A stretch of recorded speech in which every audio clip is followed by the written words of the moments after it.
Começa agora o Intercampus. Educação e ciência nas ondas da Rádio Universitária.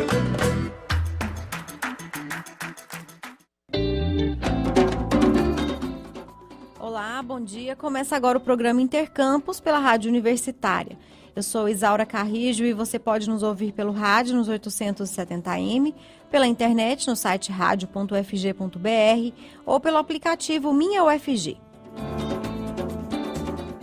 Entre os dias 22 e 25 de janeiro, o Sistema de Seleção Unificado, SISU, inicia seu período de inscrições. O SISU é um sistema informatizado gerenciado pelo Ministério da Educação, no qual instituições públicas de ensino superior oferecem vagas para candidatos participarem do Enem. A cada edição, as instituições públicas de ensino superior que aderiram ao SISU oferecem vagas em seus cursos. Ao final do período de inscrições, são selecionados os candidatos mais bem classificados dentro do número de vagas ofertadas. A inscrição é gratuita em uma única etapa e é feita exclusivamente pela internet. Ouça o Intercampus também pela internet no site da Rádio Universitária ou pelo aplicativo Minha UFG.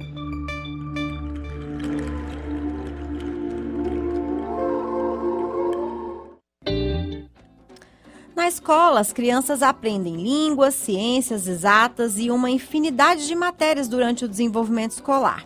Mas nada que as ensine a se relacionar de maneira saudável consigo e com os outros. O lado emocional está riscado das disciplinas escolares, pelo menos até bem pouco tempo, quando foi criada a ASEC, a Associação pela Saúde Emocional de Crianças, uma ONG que tem a missão de ensinar os pequenos da primeira série a lidar com dificuldades do dia a dia, identificar e falar sobre seus sentimentos. Segundo a coordenadora do programa no Brasil, Tânia Paris, o objetivo é que as crianças conheçam formas positivas de comunicação. O jornalista Rodrigo Oliveira conversou com a coordenadora desse projeto. Vamos acompanhar essa conversa.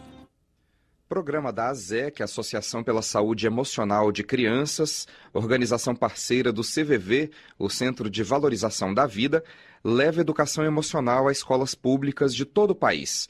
O programa Passaporte Habilidades para a Vida vai beneficiar cerca de 1.000 alunos e conta com o apoio do Facebook.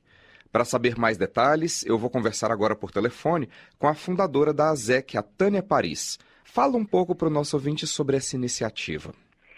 Eu gosto bastante de falar sobre o porquê da iniciativa. Ela se baseia no fato de que quando nós, qualquer pessoa, precisa enfrentar uma situação estressante, uma situação difícil, a nossa reação pode ser instintiva, e é o que geralmente acontece quando as pessoas se arrependem depois, ou ela pode ser uma reação por opção, né? Na verdade, para que a gente opte, a gente precisa de uma habilidade muito importante, que é de desenvolver estratégias para lidar tanto com as situações, quanto com os sentimentos que essas situações nos ocasionam. Então, na verdade, o programa Passaporte, né, o próprio continuação do título dele, Habilidades para a Vida, ele visa aumentar a capacidade de jovens de desenvolverem estratégias positivas para lidar com qualquer fato da vida. E o que a gente sabe é que quanto mais cedo essas habilidades são desenvolvidas, mais elas são utilizadas e, consequentemente, mais a pessoa as tem, né? Reforça. E essa fase a que o passaporte se destina, que é a entrada na adolescência, é uma fase muito sensível, é uma fase onde os jovens estão buscando sua própria identidade. Então, a habilidade de lidar com problemas, ela é muito importante. E é sobre isso que o programa, né, vai atuar. Que tipo de ações são desenvolvidas junto aos alunos? Bom, o programa ele tem uma estrutura, né, com começo, meio e fim, e principalmente uma sequência bem estudada, de 18 aulas, para que sejam ministradas uma por semana. Cada aula dessas tem um tema e ela vai passar por reflexões que são muito baseadas numa história em quadrinho que os jovens recebem, Então, existem situações na história que eles utilizam como gancho para uma discussão em grupo, e depois eles têm atividades para experimentar. Né? A gente fala muitas vezes, por exemplo, sobre comunicação, e é uma coisa a gente se comunicar dentro da nossa cabeça e outra coisa é fazer uma dramatização e experimentar uma técnica de comunicação envolvendo sentimentos, envolvendo empatia, envolvendo perceber a reação da outra pessoa. Então, as aulas elas vão sempre ter uma história em quadrinhos como gancho, uma continuidade de reflexão e debate e uma experimentação prática para reforçar tudo o que eles estão aprendendo. Uhum. É um trabalho, então, que é desenvolvido em sala de aula, não é uma atividade extracurricular, então? Exatamente. O trabalho é desenvolvido em sala de aula. Uhum. É importante, é bastante útil que esse grupo tenha uma convivência diária, porque o programa vai levá-los a reforçar vínculos, né? Vai estimular que o ambiente se transforme num ambiente cooperativo e que eles, por meio de tudo que eles conversam em aula, eles possam aumentar a confiança neles mesmos, eles possam agir com maior responsabilidade e desenvolver empatia. E o projeto já começou? Vocês já tiveram algum contato com esses alunos?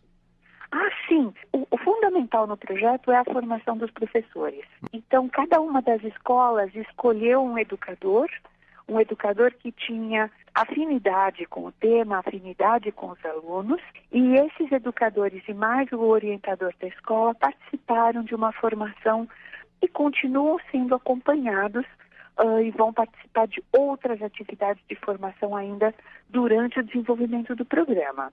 Como que os alunos receberam esse conteúdo? Então, como estamos falando com Goiânia, né? Uhum. Deixa eu até comentar, a escola de Goiânia que está sendo beneficiada com esse apoio é o Colégio Estadual Jardim Europa, Uhum. que está participando com 4 classes e 140 jovens. Uhum. E a informação que tanto a professora quanto a orientadora nos deram é que houve um bom engajamento dos alunos, eles estão gostando das aulas, Uhum. né? Parênteses meu, as aulas são animadas, divertidas e produtivas, né? Uhum. E no caso, eles até se surpreenderam com o quanto os alunos estão participando. E o programa tem uma atividade para pais, que não é tão constante quanto as aulas para os alunos, mas uma por mês aproximadamente. E a escola também recebeu retorno muito positivo dos pais, porque são atividades para discussão dos mesmos temas em casa, para aproximação dos pais com os filhos nessa fase que é geralmente tão delicada. Eu estava fazendo uma leitura sobre o seu projeto antes do nosso bate-papo e vi que tem muito a ver com treinamento para situações do dia a dia, para bullying, por exemplo, né? E tem havido muitos casos de suicídio entre estudantes. De que maneira esse projeto pode ajudar crianças e adolescentes que passam por esse tipo de problema? Olha, ele ajuda de forma direta e de forma de formação de base. De forma direta, o programa tem uma aula sobre bullying e ela acontece quando os alunos já participaram de outros temas, já desenvolveram empatia, já estão olhando as consequências nos outros dos atos deles. Então, nessa aula de bullying, eles discutem o fato, né, de que é muito difícil para quem está sofrendo bullying pedir ajuda. Né? O que a gente nota, isso é clássico do bullying, o bullying geralmente é acompanhado de ameaça e a pessoa fica sozinha, emparedada, sem conseguir contar para ninguém o que está acontecendo e a questão só piora. Então os alunos discutem tudo isso, percebem a dinâmica do bullying e percebem a importância de fazer um pacto, de que um pode pedir ajuda para o outro e que eles não vão tolerar bullying no ambiente deles. É muito conversado sobre como o outro se sente em cada tipo de situação que a gente faz e a importância de pedir ajuda. Desde da segunda aula do programa, eles fazem exercícios de pedir ajuda, né? E o pedido de ajuda não como um sinal de fraqueza, mas como um sinal de pertencer a uma rede que se protege. Então, esse tipo de aula ajuda muito quando um aluno começa a receber um início de bullying, ele pode se sentir confortável em contar para outro e pedir ajuda, né? Para não ser ele, muitas vezes, a estar enfrentando sozinho aquela situação. O programa aborda a questão de sentimentos, né? Observação dos próprios sentimentos e estratégias para lidar com eles. A questão de sentimentos alheios, né? A percepção do sentimento alheio e até o oferecimento de ajuda. Tem mais 3 aulas sobre comunicação. Tem um módulo muito bacana sobre situações difíceis, em que se discute estresse, frustração, né, irritação. Depois tem a parte de enfrentamento de situações injustas, e é nesse módulo que o bullying se encaixa. Entendo. E ele evolui para lidar com perdas, que é a parte mais difícil, né, para lidar com sentimentos, são as perdas de todo tipo que a gente tem na vida, né? Claro, claro. Desde a perda física, né, de pessoas queridas, quanto perdas de sonho, a frustração, né, o adolescente que está participando das aulas, ele tem suas perdas e poder falar sobre elas. Sim. E encontrar formas de lidar reforça muito a saúde emocional. É o que a gente percebe que são pautas que, obviamente, estão no dia a dia dos estudantes e até de quem não estuda também, de quem não está na escola, de todo ser humano passa por essas situações, mas são situações que não estavam até então no currículo escolar dessas crianças, e é muito importante que elas tenham um acompanhamento. E vocês contam, então, com o apoio do Facebook. É um apoio apenas financeiro ou os alunos utilizam a rede social de alguma maneira durante o programa, ou o próprio Facebook participa ativamente de alguma maneira desse projeto? O Facebook compreende, né, a importância do projeto, ele tem uma política de responsabilidade social e inicialmente o projeto era apenas para apoio financeiro.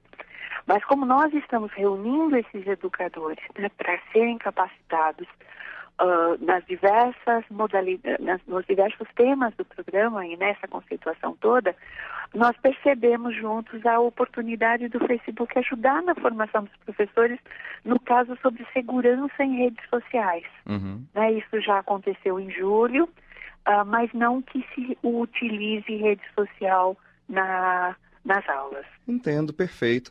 A Tânia Paris é a fundadora da Associação pela Saúde Emocional de Crianças.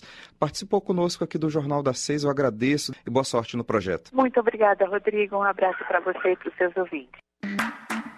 Intercampus, de segunda a sexta, às 11h30 da manhã. Fique ligado.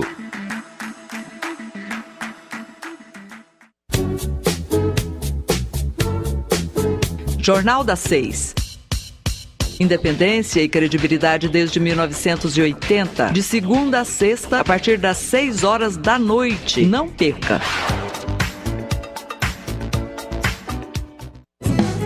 Voltamos a apresentar Intercampus. Medicação dada a animais pode trazer riscos à saúde dos pets. Eu conversei com a professora do Hospital Veterinário da UFG, Luana Borboleta, que deu orientações sobre essa questão. Vamos ouvir. A partir da ideia de que um pequeno animal não é uma criança, o Hospital Veterinário da UFG alerta que a administração de medicamentos a esses pequenos animais não pode seguir as mesmas regras e dosagem e tipo dos que são oferecidos às crianças. Para sabermos os riscos que a medicação de pequenos animais pode trazer e também orientar sobre a forma correta de tratar esses animaizinhos, nós convidamos a professora Luana Borboleta, do Hospital Veterinário da UFG, para conversar com a gente. Bom dia, professora Luana, obrigada por aceitar nosso convite. Muito obrigada pelo convite, estou muito feliz com a participação. Professora, então é comum que as pessoas mediquem pequenos animais como se fossem crianças? É super comum, né? O Brasil é um dos 10 maiores consumidores de medicamentos no mundo E das intoxicações, né, as medicamentosas são as mais frequentemente observadas nos animais. As pessoas têm o costume de formar uma mini farmácia dentro de casa e utilizam desses restos e resíduos de medicamentos para tratar cães e gatos como se fossem seres humanos. Então, eles observam que os animais não estão bem e tentam medicar com o que tem em casa. E muitas vezes esses medicamentos não são os indicados para aquela espécie ou estão em doses completamente errôneas. E que tipo de problema que isso pode trazer? Desde uma intoxicação bem leve, as farmacodermias, processos alérgicos, evoluir até para a morte do animal. Então a questão é séria mesmo, né? Porque tem gente que acha que está tratando como criança e está fazendo algo que é certo, né? Muitas vezes falta informação, né? Bastante sério, principalmente porque a gente considera, às vezes, vômito e diarreia do animal, que seriam um dos primeiros sinais clínicos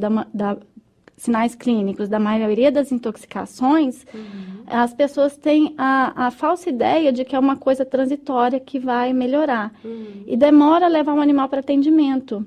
E com esse tempo, o estado de saúde do animal vai piorando e as abordagens que a gente teria para tratamento dessa intoxicação, elas vão ficando cada vez mais limitadas. Professora, esse problema é só para pequenos animais ou os animais de médio e grande porte também correm risco quando são medicados como se fossem pessoas? Os grandes animais também correm risco, né? A gente tem muita intoxicação por antiparasitários, tanto em bovinos como equinos e pequenos ruminantes, e principalmente equinos intoxicações por anti-inflamatórios, que é uma espécie extremamente sensível. E então vamos aproveitar, né, a oportunidade de falar para o ouvinte aí que às vezes não sabe o que é e quais são os medicamentos humanos que são totalmente proibidos para o cachorrinho, para o gatinho, para os pequenos animais.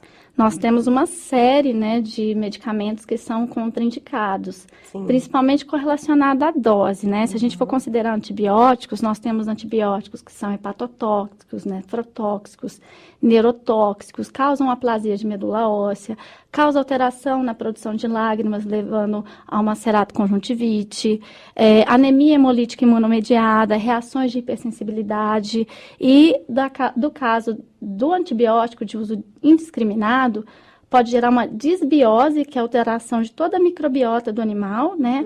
Até um risco direto à saúde humana, uma resistência bacteriana, porque nós estamos no mesmo ambiente do animal. Então, a gente pensa que às vezes o medicamento dando errado pode causar problemas só para o animal, mas isso pode também vir para o ser humano.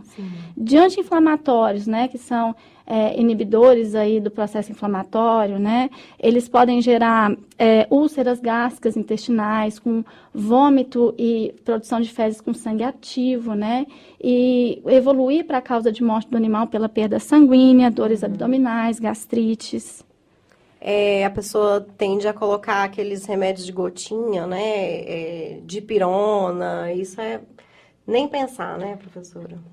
Não é que é nem pensar, existem os que são completamente contraindicados, né, os mais comuns, e tem os medicamentos que eles devem ser feitos com cautela, por serem espécies mais sensíveis. Então, se a gente partir do pressuposto, por exemplo, que um medicamento para ser humano é 10 miligramas por quilo, a gente pode ir para um cão, por exemplo, que aquele mesmo medicamento seria 0,1 miligrama por quilo. E mesmo ele associando, não, esse cão tem o peso de uma criança, né, cerca de 10 quilos, o que eu usaria para essa criança, eu posso usar para esse animal? Não, não pode. Tá certo. Então, quando o animal apresentar qualquer problema, um comportamento diferente, o médico veterinário deve ser sempre consultado, né? Sempre consultado, porque você garante que o animal, né, ele vai ter uma prescrição correta, ele vai ter um tratamento que vai ter um resultado final. O proprietário, tudo bem, ele gastou dinheiro com a consulta, gastou com o medicamento, mas ele vai ter certeza que vai manter aquele ente, aquele animal próximo dele, né, e não vai ter gastos futuros, porque uma internação, né, alguns procedimentos que deverão ser realizados no caso do animal intoxicado, eles vão onerar muito mais para o proprietário. Fora que aquela dor de perda do animal, né, que muita gente não está preparado para isso.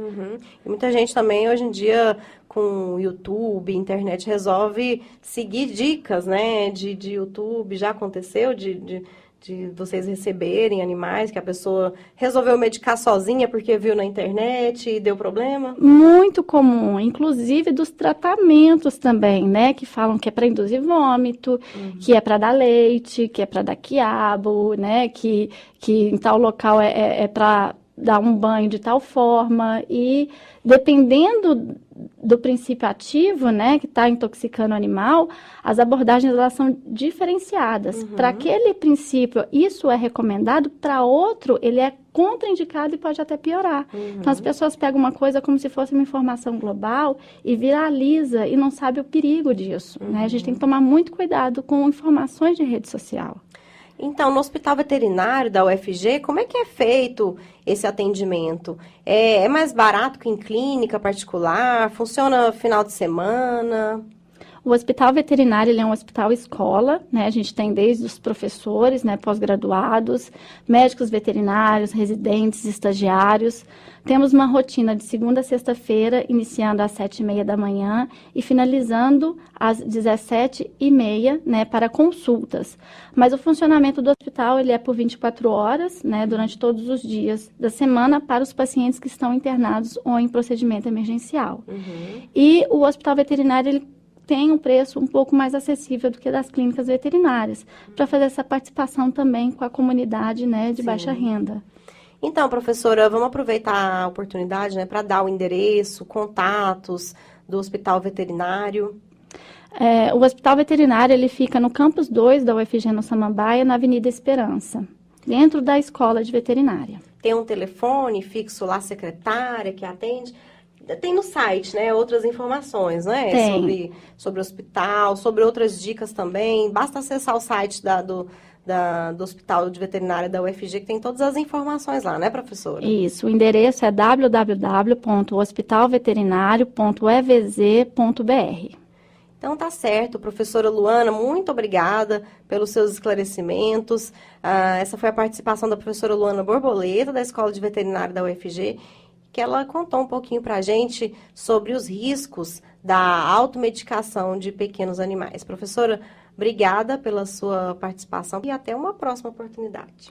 A gente que agradece, o Hospital Veterinário está aberto, né, com a presença de veterinários lá, para esclarecer quaisquer dúvidas que os proprietários tenham com relação aos cuidados com os animais.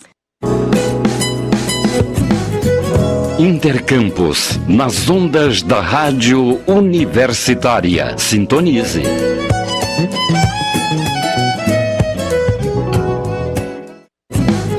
Voltamos a apresentar Intercampus. Da sala de aula para o YouTube, os canais científicos viraram mania na França. Nós temos mais detalhes sobre esse assunto na reportagem da Rádio França Internacional. Vamos acompanhar.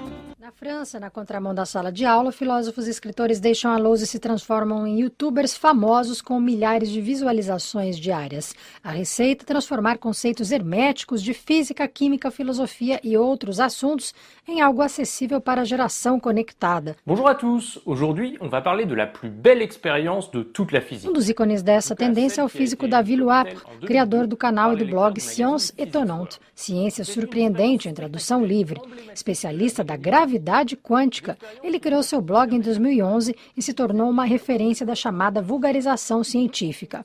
Em 2016, a Sociedade Francesa de Física concedeu o prêmio Jean Perrin pela sua contribuição à mediatização de assuntos complexos, como o efeito borboleta ou a teoria do caos, por exemplo. Seus vídeos podem chegar a 1 milhão de visualizações. Com o sucesso, David Loapre passou a atuar em diversas frentes. O físico tem 2 livros lançados pela editora francesa Flammarion e também participa dos programas da rádio France Culture, onde disserta sobre temas variados. Em 2016, ele deu essa entrevista ao canal Science de Comptoir, onde fala sobre o início de sua carreira como blogueiro e depois videasta. A vantagem do texto escrito é que o leitor escolhe seu ritmo. Se ele não entende alguma coisa, pode ir mais devagar ou voltar atrás.